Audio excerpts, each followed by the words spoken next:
مصطفى شعبان مغرور؟ انت شايف ايه؟ يعني الناس تحب تسمع منك انت. صعب الواحد يقول والله انا مش مغرور، ده انا متواضع تواضع، ده انت مش متخيل انا متواضع ده بقى غرور. لا صعب معايا يعني بدأت تمثل بقى وتتعرف، يعني ما اتغيرتش؟ مش شايف يوم نفسك ما يعني؟ اتشهرت ناس عرفوني في الحاج متولي. انا اكتشفت الحكايه دي يوم 27 رمضان، يعني كنت بصور لغايه 27 رمضان. يوم ما نزلت في الشارع ولقيت الناس بتسلم وبيصوروا وكده، ورجعت حكيت لاهلي، والدي ووالدتي ربنا يديهم الصحه يعني طول العمر. اول حاجه قالتها لي والدتي، قالت لي قول اللهم قنا شر انفسنا. وكان اول مره اسمع الدعاء ده، وقعدت اسالها يعني ايه معناه، وقعدت تحكي لي عنه. وابويا نصحني ان اعمل اعمال ما تخليش نفسي تتشجع على الغرور. يعني ان انا انزل اغسل عربيات البيت، مش البواب اللي يغسل، انزل انا اللي اغسلهم، انزل انا اللي انضفهم. فعشان ما يطلعش جوايا ان انا يعني عبده فتك يعني. ف صعب الواحد يتكلم عن نفسه، ده في حد ذاته غرور يعني الكلام ده في حد ذاته غرور. الناس بتعتبر مثلا امتناعك عن الاحاديث التلفزيونيه والصحفيه غرور. مظبوط، ممكن يعتبروه كده، بس هو في الحقيقه خجل. يعني هو الحقيقه ابسط من كده بكتير. الواحد ما يعني، انا النوع لو ما عنديش حاجه اقولها مش هطلع اتكلم. يعني لو ما عنديش حاجه عايز اتكلم فيها، ايه لازمه اني اتكلم؟ يعني اتكلم وخلاص يعني اوقات يقول لك مثلا ايه، تلاقي مجله بتكلمك احنا عملنا كفر لفلان الاسبوع اللي فات، فبنفكر ناخد لك، قال يعني بقى انا كده هتحمس وهو خد كفر. طب انا هو عنده فيلم نازل او انا ما عنديش فيلم نازل، او العكس انا عندي فيلم وهو ما عندوش فيلم. يعني ما فيش يعني ليه يعني الكلام اوقات يبقى ضدك لو انت اتكلمت كلام مش في وقت. مش غرور يعني، كسوف يعني. ها انت بتتكسف؟ يعني ما بحبش برضه لفظ الكسف، هو الخجل، والرجل من حقه انه يخجل يعني. هو عايز اقول ايه امتى ومش عايز، وما عنديش حاجه اقولها، فهرجع اعيد نفس الكلام يعني واطلع بقى عشان انا طالع في التلفزيون. بعد زميلاتك الفنانات في اول فيلمين عملتهم قالوا مش هنشتغل معاه تاني، ده مغرور، ده صحيح؟ اشتغلوا معايا كلهم تاني. بس قالوا كده فعلا؟ ولا عمر حد قال كده، كلهم اشتغلوا معايا تاني، مفيش حد ما اشتغل معايا مره واحده. مش بتخاف بالمقارنه مع حد يعني، ولا انت واثق من نفسك؟ لا الحمد لله عندي ثقه في نفسي كويسه جدا. يعني هنا طبعا الفرق واضح بين الثقه في النفس وبين الغرور، في فرق كبير.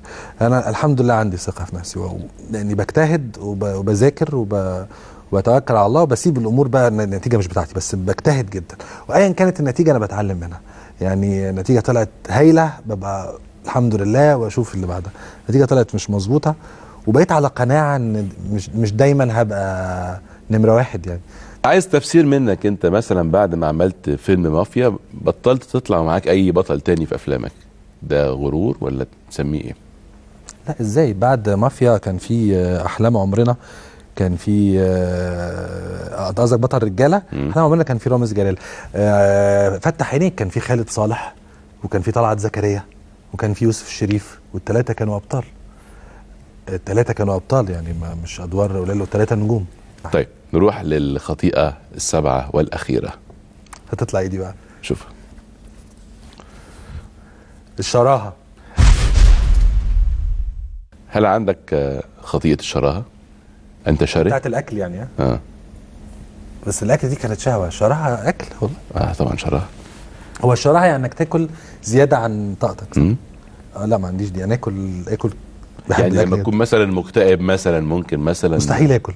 تاكل؟ مستحيل. في ناس لما بيجي لها اكتئاب تقعد تاكل كتير، تشرب كتير. ما اعرفش ازاي، انا لما اكون فرحان اكل كويس جدا، لما اكون نفسيتي مبسوطه واكل كويس قوي، وتلاقيني اركز في رياضه واركز في جدول يوم زحمه مليان حاجات، وعندي مواعيد كتير وهقابل واعمل احضر حاجات خيريات كتير.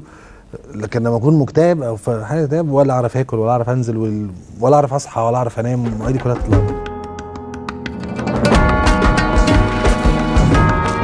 من اكتر شخص قابلته في حياتك عنده شراهه للاكل؟ انا عندي 2 صحابي لو قعدنا نتغدى مع بعض ممكن نقعد للعشاء، ممكن نقعد نتغدى. ايه بيعملوا ايه؟ لا مزمزه بقى يعني مزمزه وعندي الرز مع الملوخيه. عندنا واحد صاحبي بيحب يحط المكرونه على السلطه. المكرونه على السلطه؟ وفي اي مكان.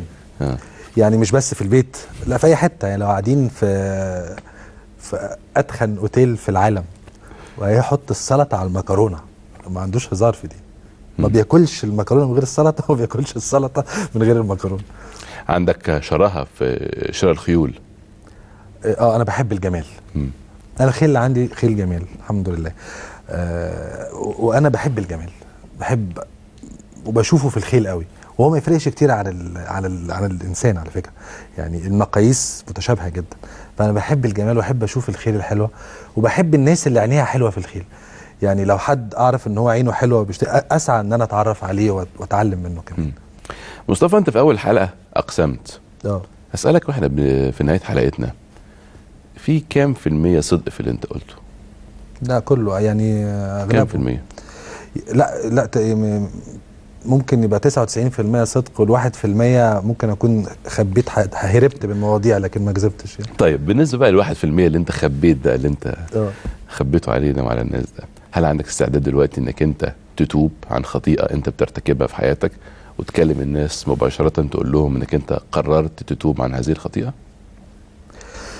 انا عندي استعداد دايما للتوبه، حتى لو انا ممكن اكون عامل خطيئه وانا مش عارف. ما هو مش شرط اكون انا مدرك، بس طبعا عندي استعداد دايما للتوبه طول الوقت. كلم مشاهدينك، معجبينك، محبيك. انا كل يوم بستغفر ربنا وبتوب اليه من اي حاجه. ممكن اكون اتنرفزت مره، ممكن اكون عبرت عن حاجه غلط، ممكن اكون اتمنيت حاجه مش من حقي، وممكن ما اكونش، لا بس للاحتياطي انا كل يوم بحب استغفر وبحب اتوب. هتتوب عن ايه؟ هتوب عن ان اجيلك تاني. ولا بهزر طبعا. في خطيئه عايز تتوب عنها النهارده، تقول انا مش هعملها تاني من 7 خطايا اللي احنا اتكلمنا فيهم النهارده؟ لا الحمد لله. انا كنت صادق جدا جدا معاك. يعني انا قلت لك 99.9 سايب واحد لان في حته انا هربت ما حبيتش اتكلم. اللي هي ايه؟ اللي انت عرفتها. اصلا مش معقول هنتكلم في الشهوه يعني معقوله. ازاي؟ انا بشكرك.